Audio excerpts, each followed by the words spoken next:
The world's greatest cities have stories hidden in plain sight. How did a small Roman outpost become the center of the world's largest empire? 200 years ago, London was the center of everything. How did this city invent time as we know it, the term happy hour, and afternoon tea? This was the greatest thing that had ever been invented. A medieval town burnt to the ground. How did it rise from the ashes and survive a blitz of German bombs? Keep calm and carry on. It really is a belief system. How did steam engines create London's most famous food, fish and chips? And how did a caffeine addiction create the world's first stock market? This is London, and you'll never look at it the same way again.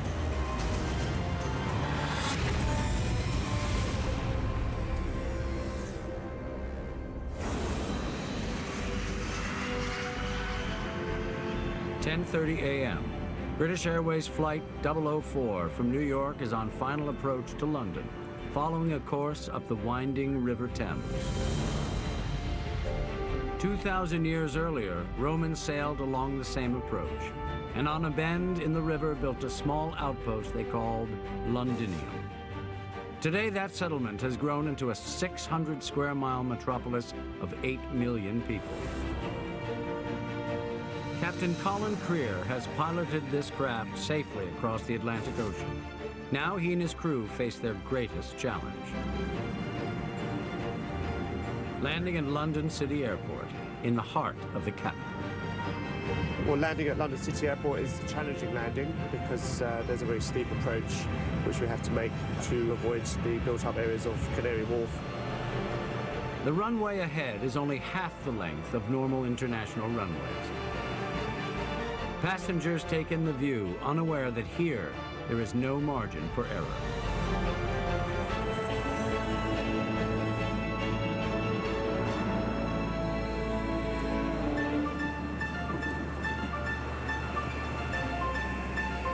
The notoriously short landing strip is a direct result of London's history. Turns out, this port wasn't originally built for planes. It was built for ships. If we go back in time 200 years, London was the busiest port in the world. It's 1815, the height of the British Empire. 1/4 of the land on Earth is under British rule, and the riches of the empire flow through this port. 200 years ago, London was the biggest international trading hub in the world. I mean, this was the center of a huge empire. In the early 1800s, almost 1.5 million people live in London, the biggest city in the world. 100,000 Londoners earn their living from the docks. Every year, 60,000 ships, that's 165 per day, unload over 8 million tons of cargo. Big ships were coming in with goods from all over the world, whether it's spices or goods or textiles, just arriving in this one spot that really now make it the city that it is today. The docks are filled with exotic goods from colonies across the British Empire. About 1/4 of the entire globe is within the empire, and all those boats are going back to London on a daily basis, right? Just south of the wharf is a place that defies time, or more accurately, defines time. This is Greenwich, home of Greenwich Mean Time.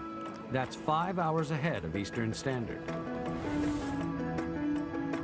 Long before smartphones and GPS, navigation depended on knowing the time and having a common reference for it. In 1884, Britain established Greenwich as ground zero for global time. Even today, it's still the center of time. Since England was by far the world's dominant sea power, it made sense that they got to identify what your home base is in terms of when the clock starts. So even today, everything operates on Greenwich Mean Time. Everything else is seen in relation to it.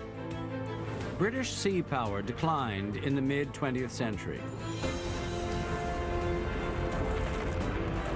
The old docks were abandoned, and a new power rose to take its place. Tall ships were replaced by tall buildings. And by the 1980s, London had become a center of international finance. London now makes more money moving money than anything else, and all those international deals are fueled by one thing: coffee. And not in the way you'd think. We think of coffee shops as a perk of modern life.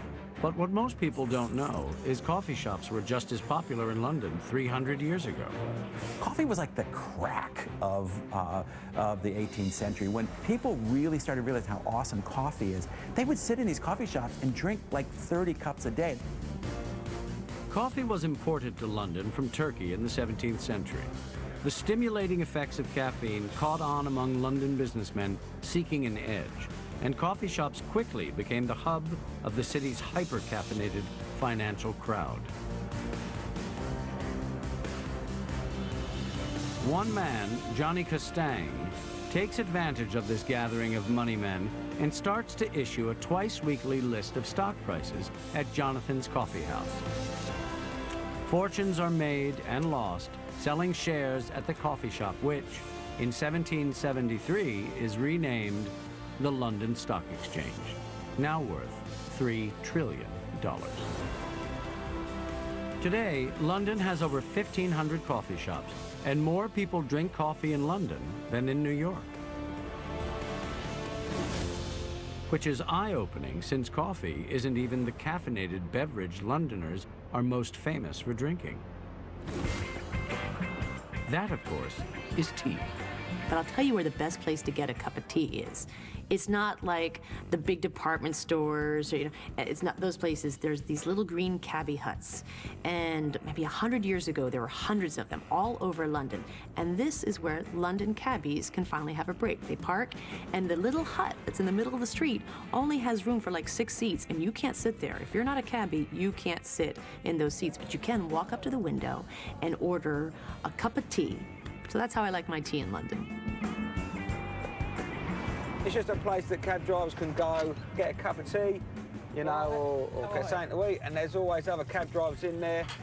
And it's just a place to go and have a good moan, really. And it's just sort of like a rest place. Simon is one of London's 20,000 cab drivers, and to earn that title is a lot harder than you'd think. To an American, what's amazing about London cabs is the cab drivers know where they're going. You never have to tell a London cabbie how to get anywhere. London's thousands of years old, and it's not like a grid system or anything like that. You have to learn every direction of every single street and which way they face. You may think you're travelling in a straight line, but in actual fact, when you look on the map, you're doing a big sort of curvature shape. If you've ever opened up a map book of London, your mind will go crazy. It looks like spaghetti. You have no idea how to get to anywhere. London is so complicated, cabbies have to pass what's considered one of the hardest tests in the world, called the knowledge. The knowledge is we have to learn near enough every single street, road, avenue, public building within 6 miles each way of Charing Cross, which is the centre of London. Something along the lines of 30,000 streets and about 60,000 places of interest that you've got to know. GPS?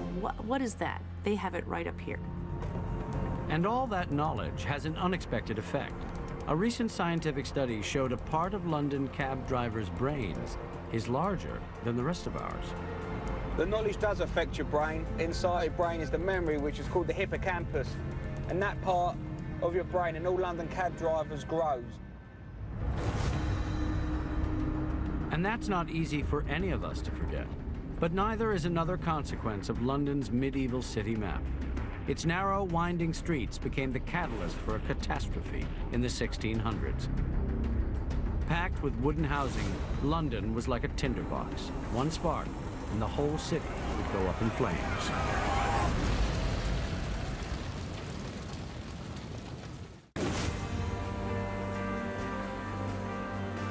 London, September 2nd, 1666.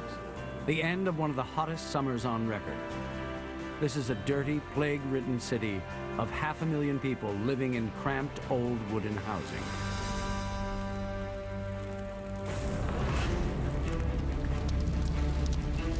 It's early morning. A fire starts in a bakery on Pudding Lane. The close proximity of the buildings means it spreads quickly, catching on dry thatched roofs and wooden houses.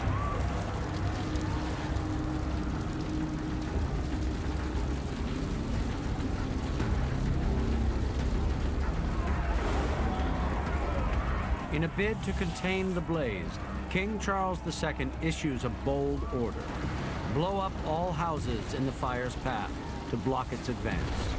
The barrier stops it from spreading, but the fire rages on for 5 days.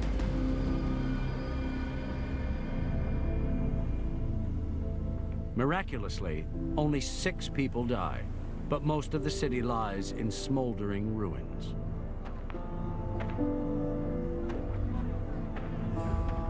The king enlists Britain's greatest architect, Christopher Wren, to rebuild the city. Wren sees a blank canvas, tear it all down and redesign the city from the ground up. He proposes a grid system of boulevards and plazas like those planned for Paris.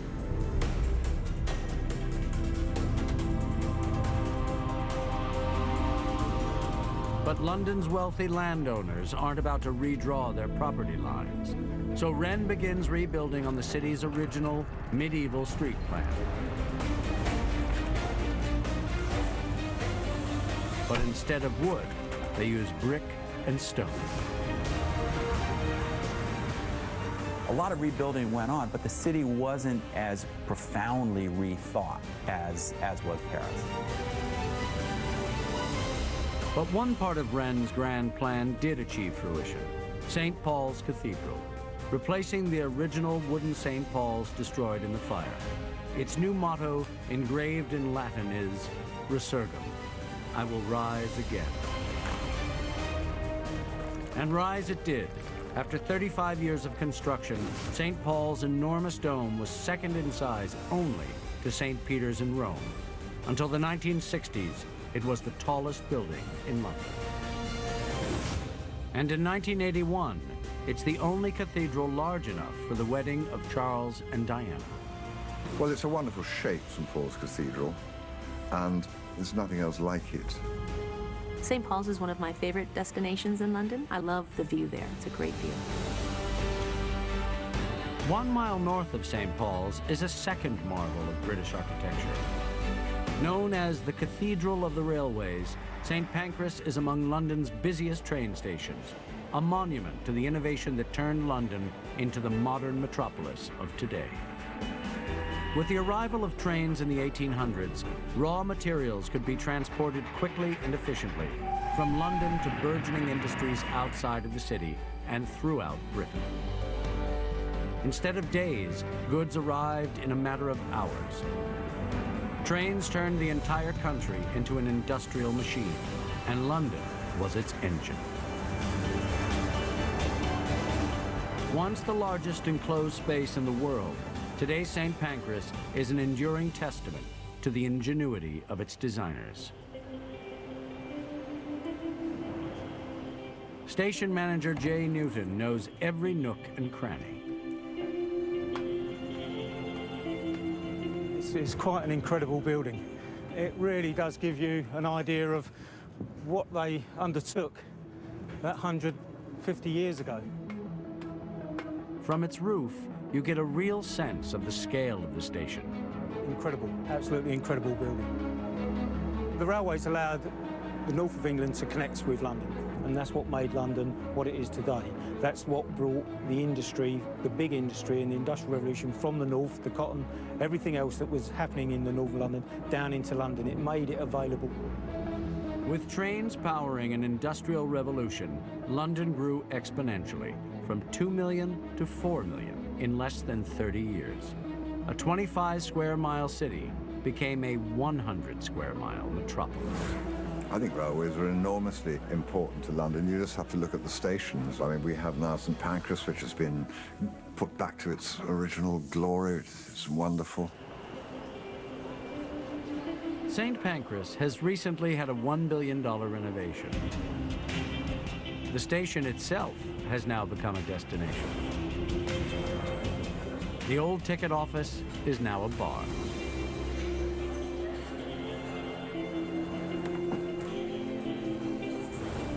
And the St. Pancras Hotel has been restored to Victorian perfection. Now you can wake up in St. Pancras, have breakfast, and get on a train for lunch in Paris. From St Pancras, 2.5 hours, you're into Paris. 5 to 6 hours and you're into Avignon. And they're just starting services down to Marseille. So within 6 hours, you can be in Marseille, south of France, from the centre of London. Today, trains arrive packed to the gills with passengers. But 200 years ago, they were often weighed down with another cargo, a commodity that would change London forever. 1,700 tons a week of North Sea cod. Once a highly perishable extravagance, trains made fish a meal everyone could afford, and London's signature food was born: fish and chips. Saul Rubin is co-owner of a fish and chip shop in West London. Well, the railways enable them to bring the fish down from the fishing ports in the north down to London, into the growing city in the south. So traditional fishing ports in Scotland and in Whitby and Hull, they could transport their fish a lot quicker down to the south of England in the capital, where there's obviously more people to feed and a higher demand. I love the simplicity of it. I love the fact that it's just 2 ingredients that can taste absolutely amazing and fill you up. And it's a very simple food, and I like simple dining. I like casual dining, and it's just a really nice way for a lot of people to have a big meal together without there being any pretense or any necessity for etiquette. Fish and chips is served with mushy peas and drenched in salt and vinegar. This is classic London comfort food. Oh, what do I love about fish and chips? 2 things that are fried. Being an island, fish and chips was the only food throughout the entirety of the Second World War that was never rationed. And that's how cod helped save the kingdom during World War II. But it was the British fighting spirit that beat the Nazi Blitz. And London was the image of that resolve.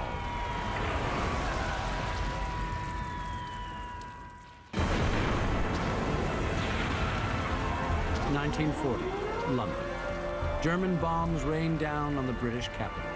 To beat the British, Hitler wants to pummel them into submission. Instead of military targets, German bombers train their sights on civilians and the city of London. But the Fuhrer doesn't account for London's resolve. Londoners have an incredible spirit, and that phrase, keep calm and carry on, that's really how they did it. Keep calm and carry on is a mantra of the British in general. It's not just a clever phrase to be put on a coffee mug. It really is a belief system. During the Blitz, as it became known, Prime Minister Winston Churchill saw St. Paul's Cathedral as a symbol of London's defiance, a structure that must be protected at all costs. But on December 29th, it comes under attack from the German Air Force.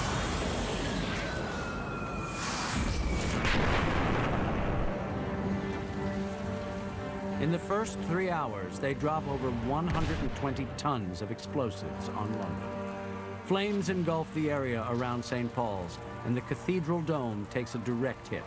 Firemen and volunteers bravely battle the fire. 300 years earlier, the original St. Paul's was destroyed in the Great Fire of London. The new cathedral was now facing the same fate. From the roof of the Daily Mail building, photographer Herbert Mason watches the scene. Nobody can see the cathedral through the smoke, and many think it's gone. Then, just as Herbert snaps the picture, the smoke clears. The dome of St. Paul's is still there. One of the great photographs of the Blitz is the picture of St. Paul's with smoke just billowing up from the rest of the city, but somehow this beautiful piece of history winds up standing. It's a kind of symbol of British will in the face of Nazi aggression. Observing the heroism that went into preserving that structure was a big part of what allowed the U.S. to get over its isolationism and come to Britain's defense in the war. 30,000 Londoners died in the Blitz, and housing throughout the city was demolished. But the Nazis failed to topple one residence you can't miss. Buckingham Palace, residence at the time of King George VI. Today, 75 years later, Buckingham Palace is the home of Her Majesty Queen Elizabeth II.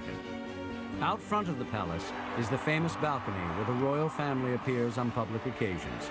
But this balcony is a recent addition to the palace. Built in 1703 for the Duke of Buckingham, it was known as Buckingham House and was a modest dwelling.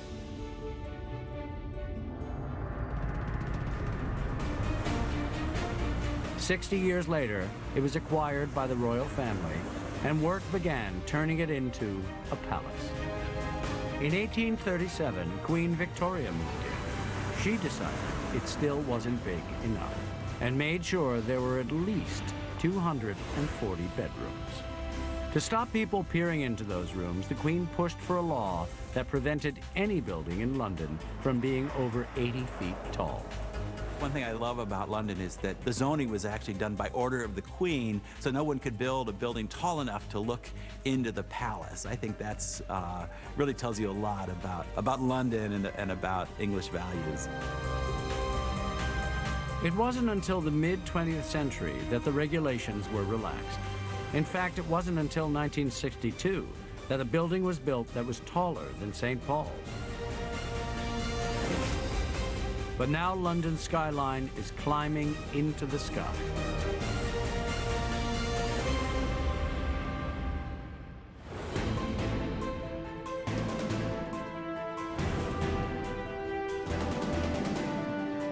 At 7 a.m., Chef Daniel Doherty heads up to work.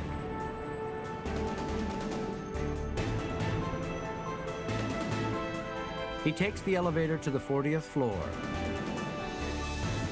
What a view. Daniel works in the Heron Tower, one of 22 stylish new skyscrapers built in the last 10 years. New Yorkers give their skyscrapers names like Empire State Building. Londoners probably do the same thing, right? Wrong. We've got the cheese grater. There's the gherkin. The shards. And then there's the walkie-talkie. We probably give our skyscrapers nicknames because we have a bit of a cheeky sense of humour. At the top of the Heron Tower is the Duck and Waffle, where Daniel is head chef. Unlike New York, which never sleeps, London, in spite of its copious tea and coffee consumption, does. And not many of its 8,000 restaurants are open after midnight. The Duck and Waffle is one of the few exceptions.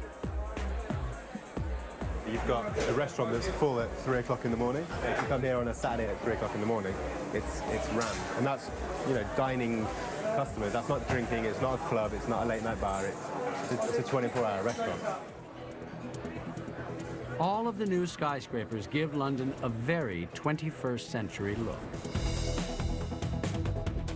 I have never gone to London and thought, oh, this is an old city. It's always pushing those boundaries, and it's doing so with architecture, as people usually do, but it's not doing as an affront to its history. It feels more natural and organic, but it's just this fascinating city that has both old and new, and they work side by side.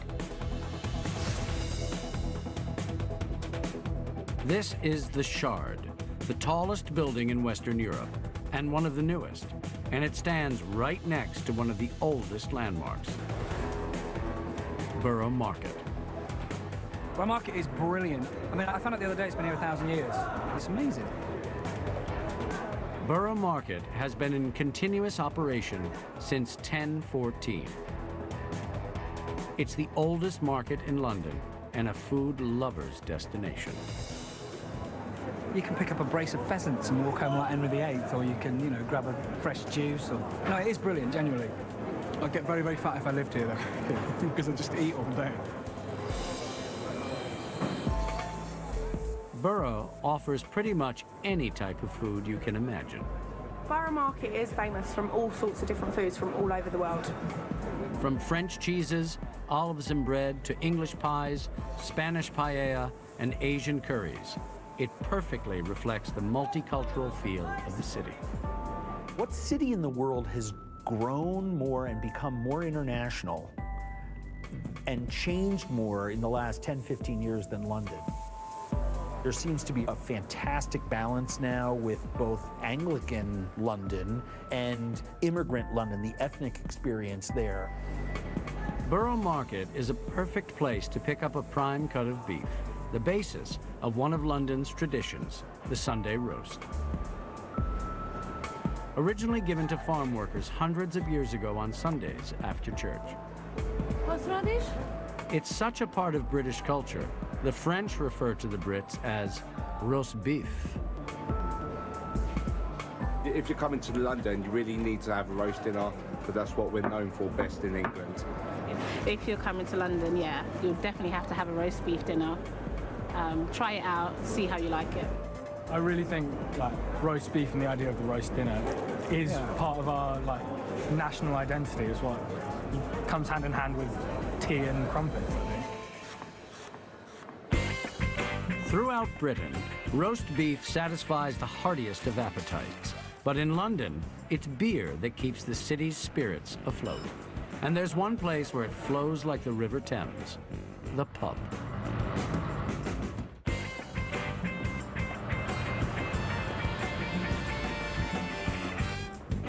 It doesn't matter where you are in London. Look around. You're always near a pub. There are over 7,000 in London town. I think that Americans are always stunned how, you know, every block doesn't just have one, it usually has two. I do think it goes back to a time where so many people were living in places where entertaining just wasn't an option. You needed a public place to see and be seen, and you needed a place to leave the work behind. It's really a community center. I mean, for us, it's a bar, but it's not a bar. The whole community can come out and read the paper and talk to one another. You can bring your dog, you can bring your kids. I think it's just, the pub is the lifeblood of London, the London pub. The pub, short for public house, is a British invention. So too is happy hour, a term coined by William Shakespeare. But among this community of drinkers, what's on tap next isn't always beer.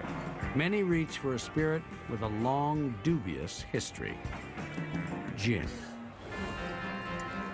For centuries, Londoners distilled their own gin illegally. It was like moonshine with an equally bad reputation. And most places that sold it were seedy, rowdy dives. But in the 1800s, commercial distillation took off and a cleaner, smoother gin emerged. Dubbed London Dry Gin, this new refined drink appealed to a more sophisticated drinker, and lavish gin palaces, like the Viaduct Tavern, were built to cater to them. Today, gin is still a popular drink with Londoners, and the Viaduct's specialty cocktail is, you guessed it, a traditional gin and tonic. Gin is an amazing drink. I've always associated gin and tonic with being very British and even a very London drink. I think London is the home of gin. It's part of our history. Gin and tonic might be distinctly British, but it was born in India. In the 1800s, British soldiers in India drank a quinine tonic to prevent malaria. But the taste of quinine is bitter, so they mixed the tonic with gin. And so the classic G&T was born. A small sample of how India changed the taste of London.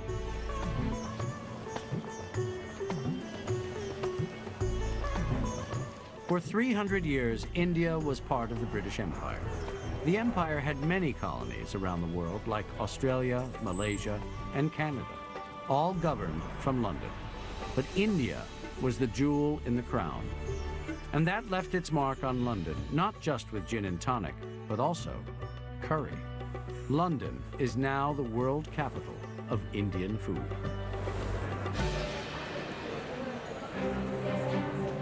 There are 2,000 Indian restaurants in London, more than in Mumbai and Delhi combined. Potato paratha coming, yes? Some of my favorite Indian restaurants in the world were always in London. But now, I mean, you're seeing, starred restaurants that are serving Indian food in London. I love a London curry. It's one of the things I miss most about not living in London. There is Indian food in New York, but it's not the same. At the Cinnamon Club, chef and owner Vivek Singh is getting ready for the night ahead. 29, one garlic naan coming, please. During the Empire, thousands of British officials and military personnel would often spend years in India. So, for all these people who had worked and lived a good part of their working life in India, when they brought back spices and all those influences that they had become accustomed to, it was only natural that Indian food automatically had a foothold in the drawer. I describe it as the romance of the Raj, really. The first Indian restaurant opened in London 200 years ago. One bread selection, black lentil on the side. Indian food is now so popular that in a recent poll of British national dishes, chicken tikka masala came out on top, beating fish and chips. Chicken tikka masala, is it the national dish of Britain? I do think curry has taken over and taken over Britain, but also made London its home like you cannot imagine a few years ago. Today, the population of London is made up of 270 nationalities, speaking over 300 languages. It seems like the whole world connects in London. We've always in England been a country where people have come, whether it be from Germany or from the West Indies or from Scotland, the Vikings, the Celts. We're a great mixture. I think we're very lucky. With diversity in its DNA, London always has and always will look different. But one London look remains unchanged, a timeless fashion icon that's never out of style.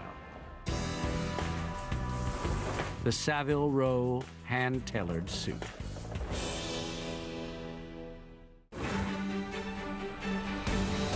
At the height of the empire, the British government built the Houses of Parliament. From here, it ruled over a quarter of the world's population.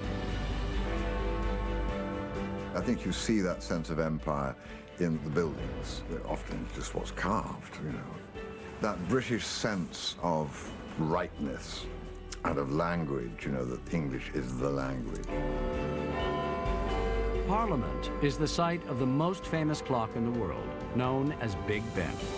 But Big Ben is really the name of the big bell that tolls on the hour, and its distinct sound is actually a mistake. 2 months after it was hung in St. Stephen's Tower, one of the hammers cracked the bell. It was repaired, but the crack remains, giving the bell its distinctive sound.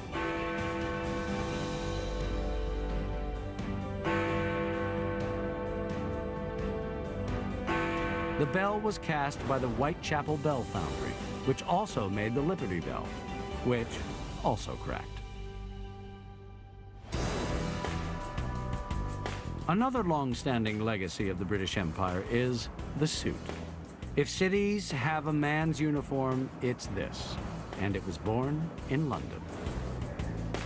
If you just look around you and you see some guy, wearing a suit, many people would be very surprised to know that that's actually a modified military uniform. That style with the notched collar and the button comes out of the uniform manufacturing during the Napoleonic War in London. 200 years ago, Savile Row made all Britain's military officer uniforms. But then, a 19th century visionary asked for a radical alteration. Strip it of military ornament and fashion it for everyday use. His name was Beau Brummel, fashion consultant to royalty, confidant to Prince George. As is often the case, when the Prince Regent, later to become George IV, starts wearing this newfangled garment that no one was particularly keen on, as soon as they saw this member of the royal family wearing it, they figured, I gotta go get me one of them suits. At Cad and the Dandy, the old tradition of hand tailoring continues. We set up in 2008, so we're the newest guys on the block on Savile Row. A lot of these companies have been going for 100 years, 200 years in some cases. From measuring, it takes 10 weeks to make a tailored suit. Each stage of a Savile Row suit is done by hand, taking at least 60 man-hours. And most Savile Row tailors only make around 350 suits a year.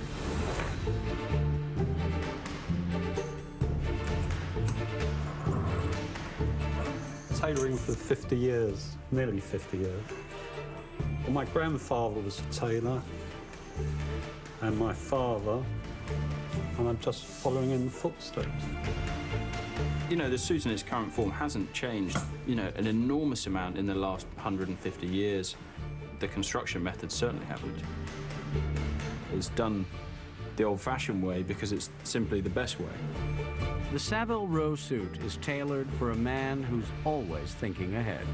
And at 3 p.m., he's probably thinking about this, a uniquely British indulgence, afternoon tea. Behind the cloak of tradition hides one of London's most decadent dining experiences. Cakes, scones, finger sandwiches piled high on a silver plattered tower. This is afternoon tea.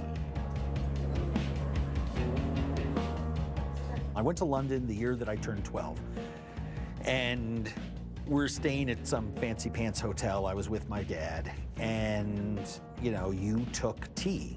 And I thought it was the greatest thing in the whole world, because as a 12-year-old, especially as an American 12-year-old, it wasn't about the gentility of it. It was a 3-tiered silver treat carrier loaded with little sweets and goodies, and then I got to have something with caffeine in it. This was the greatest thing that had ever been invented. Like all great inventions, afternoon tea wasn't perfected overnight. In fact, it was centuries in the making. The first tea came from China to London in the 17th century. But the British government taxed it so heavily that only the rich could afford it. At one point, the tea tax was 119%. The British government also taxed tea sold in the colonies. You know the story. There was a famous tea party in Boston Harbor, all because of the tea tax. 10 years after the American Revolution, the British government dropped the tax on tea, and it quickly became the most popular drink in Britain. Then, in the 1840s, a friend of Queen Victoria took tea to new heights. It was actually originated from one of Queen Victoria's ladies-in-waiting. Her name was the Duchess of Bedford, and she described a sinking feeling that she would get in her stomach around 3 or 4 o'clock in the afternoon. So she would order some tea, and she'd get her servants to sneak up some sandwiches and cakes to her room, and it really took off as a social occasion. Any woman who says, I would like to eat more, and therefore create an entire meal that everyone now has to partake in, is all right with me. For over 150 years, Brown's Hotel has served afternoon tea, following the royal tradition of overindulgence. Every afternoon, they make 500 pots of tea and over 1,000 sandwiches. A team of chefs bake over 500 scones, as another puts the finishing touches on a cake. The idea of sitting and taking that kind of break is a social function that we don't have in America, and never really did. And I think that's a shame. The break for tea and the ability to actually converse with other human beings and take that pause during the day, I think has a lot of social value. But like all good things, afternoon tea must pass, and Londoners return to the business of building for the future. The population is expected to reach 10 million by 2025. So So the city is adding to the world's oldest subway, the Tube. Price, $20 billion. Name, Crossrail. All across the city, huge new stations are rising out of the ground.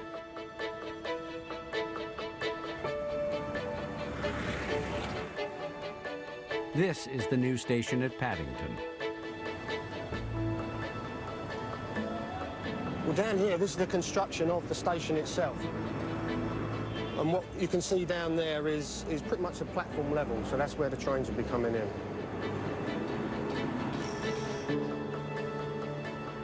"10,000 people are working on 40 construction sites across London. Oh yeah, I do feel proud being on the Crossrail project, yeah.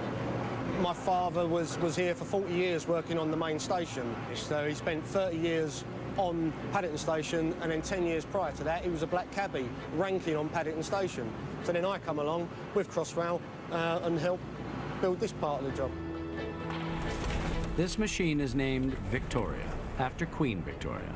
It took 8 of these to drill out a 14-mile tunnel under the city.